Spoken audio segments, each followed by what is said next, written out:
بسم اللہ الرحمن الرحیم الحمدللہ رب العالمین والصلاة والسلام علی محمد وآلہ الطیبین الطاہرین۔ السلام علیکم ورحمۃ اللہ وبرکاتہ۔ درس اخلاق کے عنوان سے یہ ہماری چھٹی گفتگو ہے، جس کا آغاز چھٹے امام شیخ الائمہ رئیس فقہ جعفریہ امام جعفر صادق علیہ السلام کی حدیث سے کرنا چاہوں گی۔ صادق آل محمد ارشاد فرماتے ہیں، جو شخص دوست رکھتا ہے کہ وہ امام زمان کے اصحاب میں سے ہو جائے تو اسے چاہیے کہ آپ کے ظہور کا انتظار کرے، تقوی اختیار کرے اور کریمانہ اخلاق اپنائے۔ عزیزان، شاگرد نے سوال کیا کہ آغا، آپ کے خوش ہونے اور سجدہ شکر کرنے کا سبب کیا ہے؟ سید نے فرمایا، میں نے 40 سال حسد کو دور کرنے کے لیے، حسد کے خاتمے کے لیے، علاج کے لیے زحمات اٹھائیں۔ 40 سال کے بعد اب مجھے معلوم ہو گیا ہے کہ مجھ میں حسد نہیں ہے۔ چوتھے امام امام زین العابدین علیہ السلام دعائے مکارم اخلاق میں حسد سے بچنے کے لیے دعا کرتے ہوئے ارشاد فرماتے ہیں کہ پروردگار، میں تجھ سے حسد کے غالب آ جانے سے پناہ مانگتا ہوں۔ اور خداوند متعال نے سورہ فلق میں جہاں شیطان کے شر سے، جادو کرنے والوں کے شر سے پناہ مانگنے کا حکم دیا ہے، وہیں حاسد کے شر سے پناہ مانگنے کا حکم بھی دیا ہے۔ حسد نہ صرف یہ کہ گناہ کبیرہ ہے، بلکہ متعدد گناہان کبیرہ کی جڑ ہے، دین کے لیے آفت ہے۔ غور فرمائیے، سید نے نفس کی ایک خرابی کو دور کرنے کے لیے 40 سال تک ریاضتیں کی، اور ان کے بارے میں ملتا ہے کہ امام زمان علیہ السلام کے ساتھ خاص رابطہ رکھتے تھے۔ عزیزان، ہم سب بھی امام زمان علیہ السلام سے ارتباط چاہتے ہیں، امام کی زیارت، ان کا دیدار، ان کی خوشنودی، ان کی رضائیت چاہتے ہیں۔ لہٰذا ہمیں کیا کرنا ہے؟ فاستبقوا الخیرات، نیکیوں میں سبقت کرنی ہے، نیک بننا ہے، اور پھر جزا کیا ملے گی؟ ہمارے امام خود ہمیں ڈھونڈتے ہوئے ہم تک آئیں گے۔ لہٰذا ہمیں اخلاق کریمانہ کو اپنانا ہے اور امام کی پاکیزہ صفات کا آئینہ دار بننا ہے۔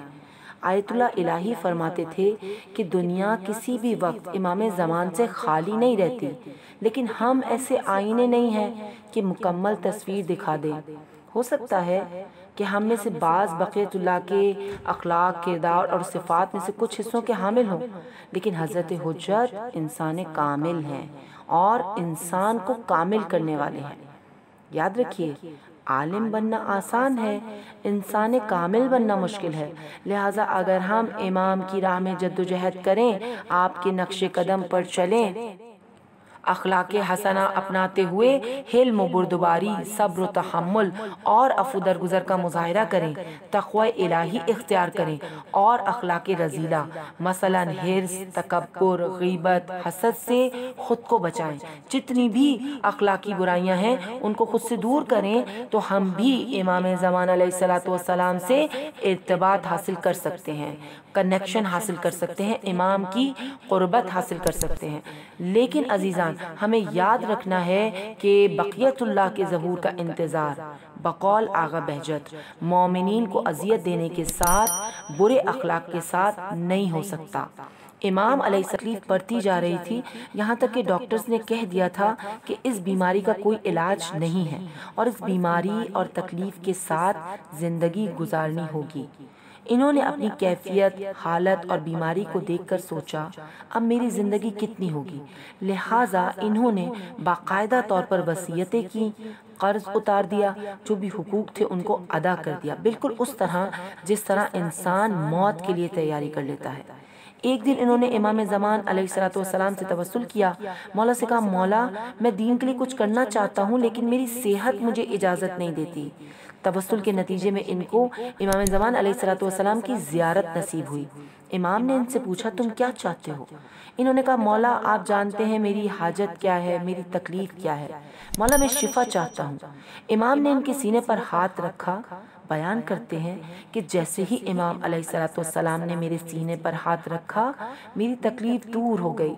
مجھے ایسا لگا کہ مجھے کوئی تکلیف تھی ہی نہیں۔ آیت اللہ فرماتے ہیں کہ اس وقت امام نے میری طرف دیکھ کر ایک جملہ ارشاد فرمایا۔ امام نے فرمایا اصل مرض یہ نہیں، قلب کی طرف اشارہ کر کے فرمایا اصل مرض، اصل بیماری بد اخلاقی ہے۔ عزیزان، اس واقعے سے ہمیں یہ درس ملتا ہے، یہ میسج ملتا ہے کہ اگر ہم امام سے ارتباط چاہتے ہیں، امام کے لشکر میں شمولیت چاہتے ہیں، تو ہمیں قلب سلیم کے حصول کے لیے کوشش کرنا ہوگی اور اخلاق کریمانہ اپنانا ہوگا۔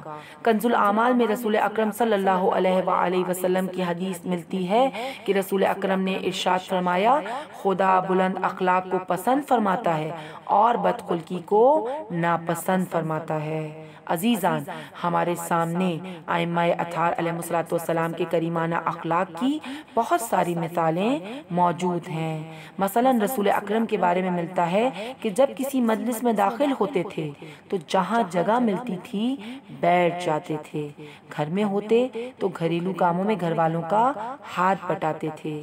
آپ صلی اللہ علیہ وآلہ وسلم اکثر فقراء اور مساکین کے ساتھ کھانا کھاتے تھے۔ اسی طرح کوئی شخص آپ سے ہاتھ ملاتا تو جب تک وہ شخص آپ کا ہاتھ نہیں چھوڑتا تھا آپ ہاتھ نہیں چھڑاتے تھے۔ جب آپ سے ملاقات کے لیے کوئی آتا تو آپ اس کی طرف مکمل طور پر متوجہ رہتے تھے۔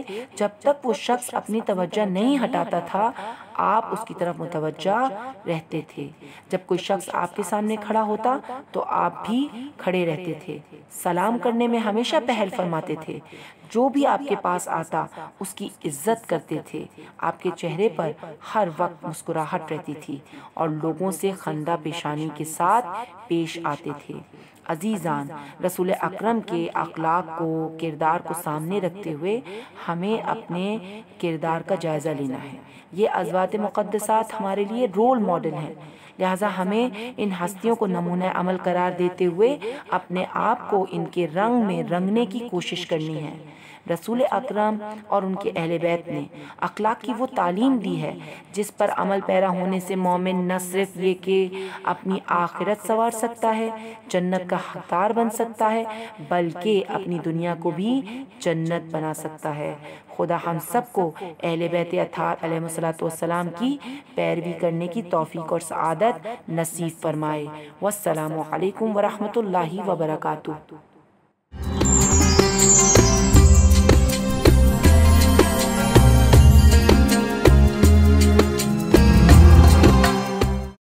سبسکرائب کیجئے ذکر ٹی وی اور اس علم کے سفر میں ہمارے قدم کے ساتھ قدم ملائیے۔